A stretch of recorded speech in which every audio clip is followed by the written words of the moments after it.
Hello, ninth class. On that day, we were learning about acidic radical, basic radical. We learned about monovalent, divalent radicals, cations, and anions.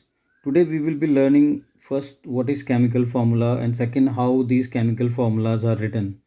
Basically, for every element, we are having a symbolic a symbol as a short form. So every compound also can be symbolically represented by using the symbols of the elements. So this symbolic representation using the symbols of the element in the compound, we call it chemical formula, or simply we call it formula.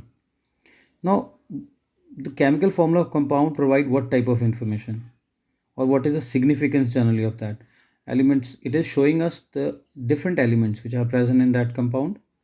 Second, the number of atoms of each element present in one molecule of the given compound.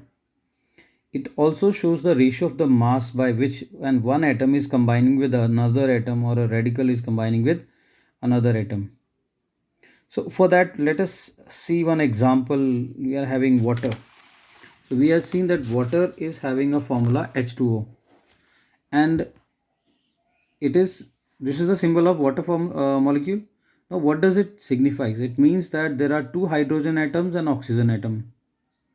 That means water is made up of hydrogen and oxygen, and there are two hydrogen and one oxygen atom. And if I talk about mass of hydrogen, for every hydrogen the mass is 1, so we are having two hydrogens. So there are 2 grams of hydrogen combining with mass of oxygen is 16, with 16 grams of oxygen. So what is the ratio which is coming up over there? The ratio which is coming up for water is 2 ratio 16. And if we try to simplify it or to the lowest term, we'll get that for every 1 gram of hydrogen, 8 grams of oxygen is combining with it. So this is about the chemical formula. Now we will learn how to write the chemical formula. In your book, if you see, there's a crisscross method which we are learning in 7th class also, 8th class also, that for writing a chemical formula we are having crisscross method. In writing the chemical formula, we have to place cations and anions together. Cations are always being kept on the left hand side or first, and acidic radicals or anions are written after that. Then after these cations and anions are being written together, we have to make sure that their valencies are written on the top. Means cations may be monovalent, may be divalent. Similarly, anions may be monovalent or divalent. After that, what we need to do is we have to crisscross the power of a cation with anion and the power of cation with of anion with the cations. And whatever power now we are getting, we will be using that power to write the formula. Let us take an example how to write the formula of sodium chloride. Here I am showing you how we can write formula of a sodium chloride. If I write sodium, its valency is 1, and chloride is there with valency negative. Its valency, now I will be using crisscross method. We are exchanging the valency of cation and anion with one another. It comes 1 and 1. So what in the end we got? Sodium chloride 1, 1, 1 we are getting. Now because 1, 1 are same, so if their number of atoms are same, we can cancel them, or sodium chloride is simply been written like this. Okay, now let us see formation of water, which I discussed earlier. Hydrogen is a cation with a monovalent cation, and oxygen is having a divalent cation having -2 or 2 negative, whatever you want to. Now what we can do is we can crisscross the power. The power of cation 1 of hydrogen is gone to oxygen, and the power 2 of oxygen is crisscrossed with that of hydrogen. So what we got is H2O1. As I told you, H can be eliminated, no need of mentioning it. We get the formula of water.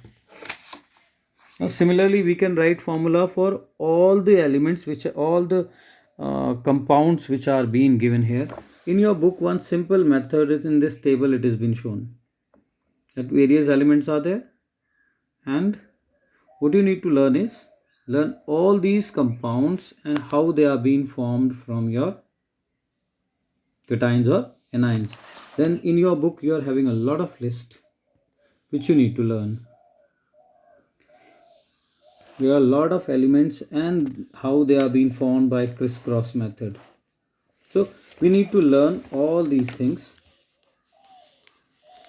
And so in the end of chemical formula, we will be learning the significance, which I had told you earlier also. I'm just repeating it, that both the molecules and molecular mass of the compound is represented by the molecular formula, number of different atoms present in one molecule of compound, ratio of the masses, and so one more example we can take to make you understand what is chemical molecular formula.